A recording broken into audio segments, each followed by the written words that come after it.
You know, many of us have been down this road before, and we know where it goes. There are researchers who have excellent information on what CERN is really all about. The problem is, when you start talking about opening portals and demons and the awakening of Osiris or Nimrod or the Antichrist, people are going to want to know, how do you know these things if it is not as apparent to them as it is to you? So for those people who don't really believe in those things, the only concern should be if the events, the experiments conducted at CERN, are dangerous or not. You see, CERN knows that the most common concern among the public is that they may open up some black hole that sucks us all in or destroys the Earth. So they have taken measures to assure all of us that their experiments are perfectly safe. They are producing cosmic rays in our planet, and do you know what they have to say about the safety of this? The fact that the Earth and Sun are still here rules out the possibility that cosmic rays, or the LHC, could produce dangerous charged microscopic black holes. Duh. Are you kidding me? Their reasoning is that black holes and cosmic rays are all a part of nature. And because nothing has happened to the Sun and the Earth, hey, why not recreate what happens in space here on Earth? Better yet, in the Earth. Yes, they actually state this on their website. I'm telling you, you want to really know what's going on at CERN? Go to their website. Go to their YouTube channel if you didn't know they had one. Understand that this place is not just a laboratory. It is an institute, a school. They are constantly on the lookout for fresh young minds that qualify to conduct experiments there themselves. But not only is this place a giant institution, it is indeed something much more. You know, I think we all may have to take a little trip to CERN to see what's really going on. Are you down? Then let's go.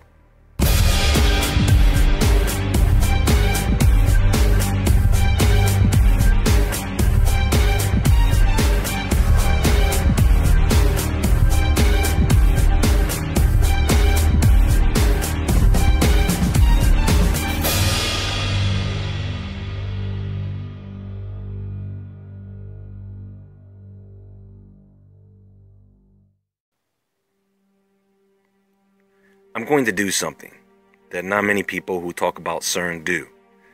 And that is, I'm going to give you a larger view of what CERN is, so that you will be better able to understand what I'm going to present to you later. So one of the ways to understanding what CERN is today is by understanding what CERN used to be. At the end of World War II, a small group of scientists from France, Italy, and Denmark proposed the idea of creating a European physics laboratory to unite European scientists and share the increasing costs of research in nuclear physics. This idea was presented at the 5th UNESCO General Conference in Florence, Italy in 1950. And after the intergovernmental meeting of UNESCO in Paris of 1951, 11 countries signed an agreement to establish the European Council for Nuclear Research, or CERN. In 1952, the Council made provisions to build this laboratory in Geneva, Switzerland, part of which would be on the site that some believe stood the Temple of Apollyon, St. Guinness Pauli. In 1954, they began digging at the Marin, Switzerland site. And the very first particle accelerator built there was a 600 million electron volt synchrocyclotron in 1957. This machine was used to focus more on nuclear physics, while the newer model, the proton synchrotron in 1959, would handle the particle physics, which could produce beams of energy of 28 billion electron volts, a world record.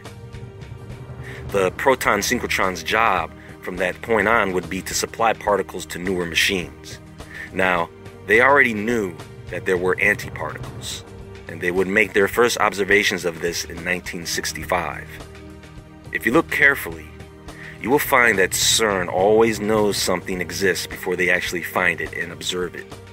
So, in '65, they exposed the antideuteron, a nucleus of antimatter composed of an antiproton and antineutron, which was observed using the proton synchrotron.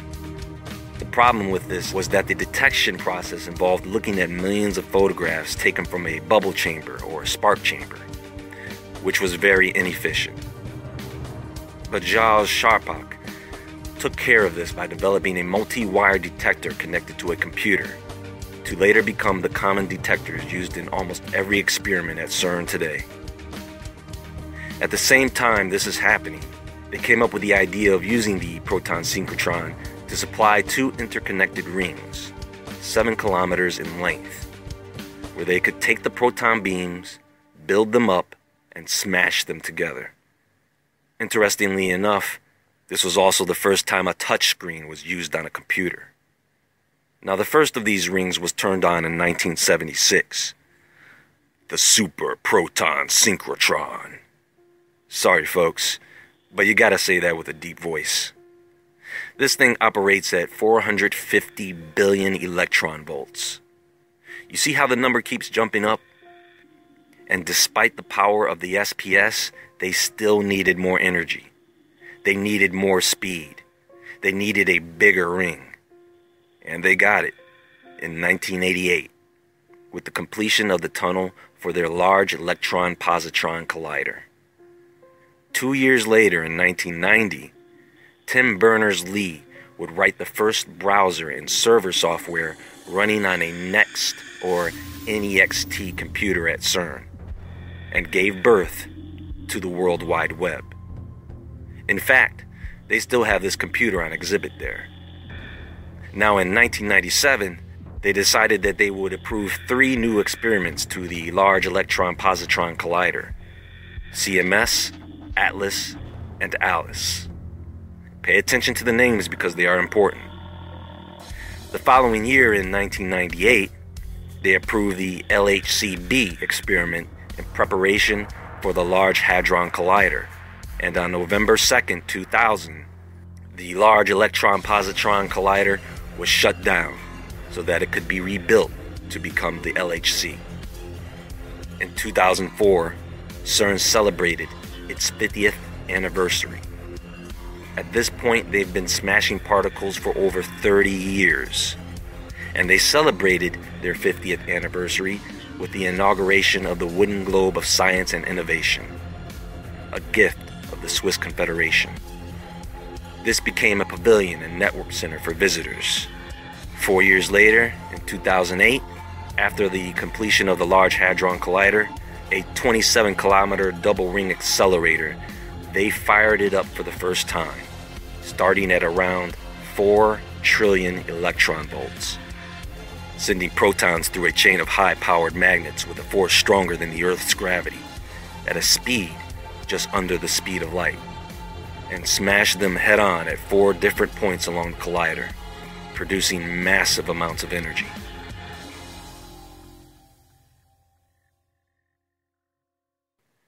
Later, in 2011, CERN had become very successful in the study of antimatter by trapping it. In fact, using the alpha experiment, they were able to make and trap antihydrogen for 16 minutes, giving them plenty of time for study. In 2012, Atlas and CMS, which is short for Compact Muon Solenoid, or Big Freakin' Magnet, would observe the Higgs boson particle, another particle that they somehow already knew was there. You see, these discoveries grant them further ability to keep going, and to keep going bigger, faster, and stronger, to become what CERN is today. Everything that I have discussed up to this point comes from CERN's very own website. This place is very compartmentalized. All the scientists work in separate departments in separate buildings. Many of them don't even know each other, or what they even do in other departments. They sit there and have Google Hangouts with each other just to learn about what other scientists are doing around the campus. CERN even has a section on their website where they answer queries from social media about all the conspiracy theory type questions many of us have been asking. They, of course, deny everything. This is a gigantic facility with over 2,200 staff members, not to mention the 10,000 plus people who are on the site at any one time. A lot of these people are students, subcontractors, visiting scientists. This is a scientist's paradise. The technologies used at CERN are no less than amazing, from their flying detectors and hoverboards to their robotics. Oh my. So you have to ask yourself, why would people believe that CERN is doing something evil? I'll tell you why. Because CERN puts it out there. They are the ones talking about smashing particles together. They are the ones talking about making black holes. They are the ones talking about other dimensions. They let India put a statue of Shiva out front, and people are having rituals in front of the thing in the middle of the night. How did they do this? Where's security? And by the way, CERN assures us that the people involved in that were caught and dealt with. So they say. They passed themselves off as so squeaky clean, but then they turned around and did something incredibly stupid. On April 1st of 2017, the head of media relations and spokesperson for CERN, Arnaud Marsollier, wrote an article and published it on CERN's website entitled Ancient Particle Accelerator Discovered on Mars. Yes, they did. Basically pointing out that Olympus Mons on Mars, which NASA says is a volcano, is not a volcano, but a massive ancient particle accelerator 2,000 kilometers in circumference, about 75 times larger than the LHC. And the pyramids of Giza may have acted as a giant antenna with a control room underneath it to run the Mars accelerator by remote control. This is what he wrote. He literally called it a Stargate. What's strange about this is that the article that was written was nothing more than a joke. The article was updated on April 4th, stating, "Did we fool you? We hope you enjoyed our April Fool's Day story." No, I didn't enjoy it.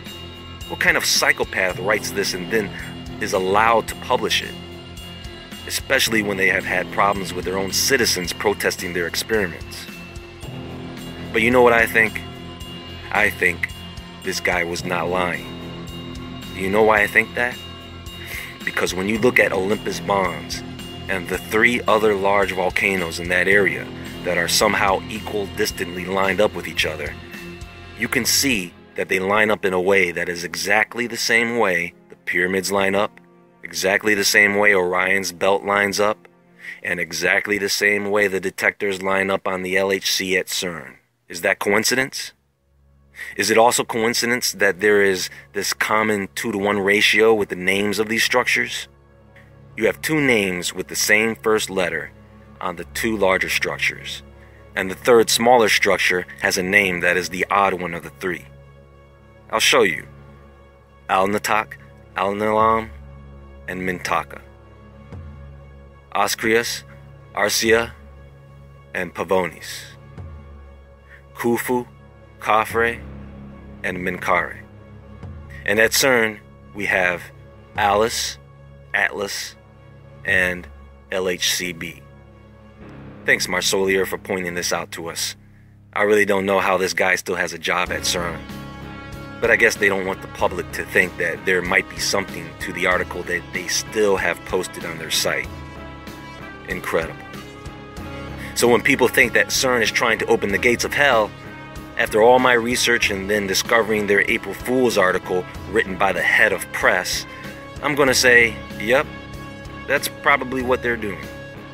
And now they are using their Awake experiment, a plasma cell, to further boost the power of the LHC multiple times over.